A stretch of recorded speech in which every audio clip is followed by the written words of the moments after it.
2019ला एका एकांकिकेत मी त्याला काम करताना बघितलं होतं. एकदम छोटासा रोल होता, म्हणजे स्टेजवर यायचा, 1 मिनिट काहीतरी परफॉर्म करायचा आणि जायचा निघून. तर ते मला इतकं आवडलं होतं त्याचं काम.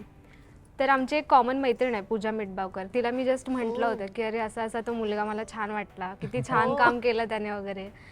तर तिने मस्करीत त्याला सांगितलं की अरे माझी एक मैत्रीण आहे, तिला तू आवडलास वगैरे.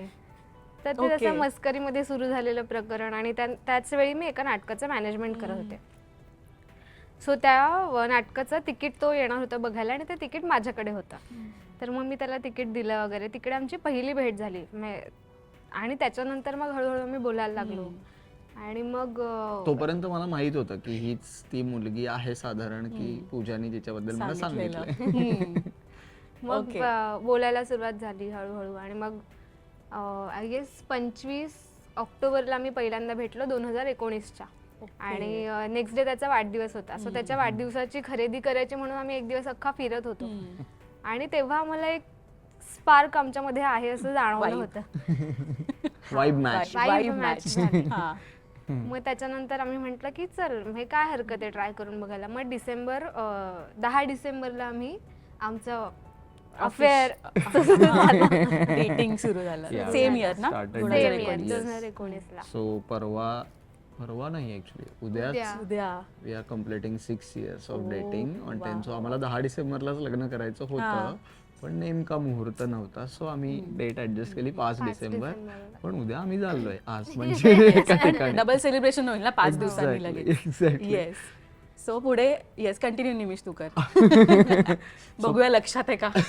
त्याच्या सगळं लक्षात आहे, उलट मी विसरेन असं मला वाटतं. सो 25 ऑक्टोबरला तू जसं म्हणालीस की वाईब मॅच झाली, त्या आम्हाला गाण्यांच्या वाईबनुसार कळलं. सो आम्हाला दोघांनाही गाणी ऐकायला आवडतात. गाता कोणालाच येत नाही, किंवा गाता येतं आमच्या पुरतं, पण आम्ही काही 4 लोकात ऐकवू शकू एवढं गाणं आम्हाला. तू हळदीला गाणं गायलंस ना. हा, ती मी खूप रिस्क घेतली की 4 नाही 40 लोकात मी ऐकवण्याची रिस्क घेतली. मला फार भीती होती. मी पण छान गाते, पण तो जास्त छान गातो. नाही, मला भीती एवढीच होती की जेवण ऑलरेडी सांगितलं होतं संगीत नाईटचं. सो लोक जर निघून गेली असती गाणं. सो मी रिक्वेस्ट केली होती सुरुवात करताना सगळ्यांना की प्लीज जाऊ नका, थोडे सपोर्ट करा, तुम्ही देखील गा. सो त्याच्यात मॅनेज होईल. आणि मी हक्कानी एक गिटारिस्ट आणि सिंगर जो माझ्या ओळखीचाच आहे, प्रीतम महाले म्हणून, जो वैभव मांगलेच्या थ्रू माझ्या ओळखीचा झाला होता. तो त्याच्या मुलीला शिकवायला यायचा आणि सुपर्ब, लाईक तुम्ही त्याचं पेज देखील चेक करू शकता, तो फार सुंदर गातो. सो मी त्याला एक सपोर्टला ठेवलंच होतं की बाबा प्लीज मला सपोर्ट कर तू गिटारनी आणि गाण्यानी.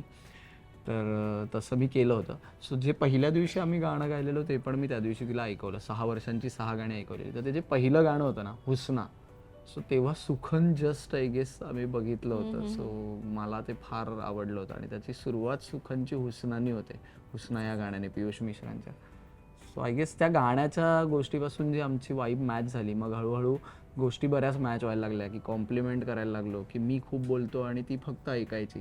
सो हे बेस्ट कॉम्बिनेशन तयार झालं. जे खरं तर उलटं असतं की मुली जनरली खूप बोलतात आणि मुलं ऐकतात, पण नाही, या बाबतीत उलटं झालं. ती खूप इंट्रोवर्ट होती, नेक्स्ट लेवल म्हणजे. बट बेस्ट थिंग मी तुला सांगेन की त्याच्यानंतर अगीच 3 महिन्यातच लॉकडाऊन लागला, इफ वी रिमेंबर, 2020 मध्ये. पण थोडंसं तिथे असं झालेलं की अरे लॉंग डिस्टन्स लगेच सुरू झालं आणि काय माहिती वर्क होईल नाही होईल. बट तिने खूप इनिशिएटिव्ह घेतलं, तिने खूप ते धरून ठेवलं. आणि मी तुला सांगेन 2020च्या ऑक्टोबरच्या आय गेस महिन्यात परत, म्हणजे 1 वर्ष झालं होतं ऑलमोस्ट, आणि शी टूक अ बिग डिसिजन की तिने ठरवलं मी घर सोडतीये, कारण मला काहीतरी करिअर करायचं आहे. आणि तेव्हा तिचं 1 वर्ष बाकी होतं आय गेस कॉलेजचं, लास्ट इयरच चालू होतं कोविडमध्ये. पण त्या वेळात, त्या काळात या मुलींनी आपल्याकडच्या कल्चरमध्ये म्हणायला गेलं तर मुलगी असून देखील शी टूक दॅट बिग स्टेप की तिने घर सोडलं. ती एका ठिकाणी राहायला, आमची मैत्रीण आहे अमृता माळवतकर म्हणून, तिच्या घरी ती मलाडला शिफ्ट झाली. आणि ती म्हणाली की प्लीज 1-2 महिने मला सांभाळून घे, पण त्यानंतर तोपर्यंत मी स्वतःला काहीतरी सेट करेन. आणि तिने एक स्टारच्या सिरियलला जॉईन केलं, आय गेस TCR रेडी म्हणून.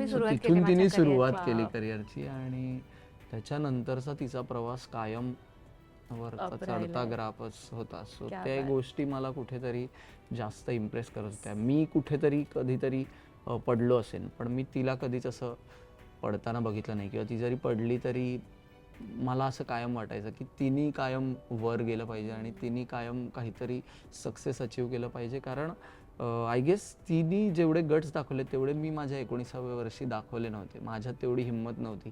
ती मला भेटली माझ्या 24व्या वर्षी. तेव्हाही माझ्यात गट्स नव्हते. मी 24 वर्षाचा असून की मी एकटा राहीन आणि मी बाहेर पडेन आणि मी सगळं करेन. सो तिच्यामुळे मी कुठेतरी मी पण ते गट्स दाखवू शकलो आयुष्यात. सो आय गेस ही गोष्ट मला खूप इम्प्रेस करत होती तिची आणि त्याच्यामुळेच कदाचित आम्ही आजही क्या बात. एकत्र आहोत. सो मला कायम असं वाटतं की मी जरी कुठेतरी मला असं वाटलं की माझ्याकडून नाही होणार तरी ती असेल माझ्यासोबत जिच्याकडे बघून मला कायम हे वाटत राहील की नाही मी करू शकेन किंवा आमच्याकडून होईल हे सगळं.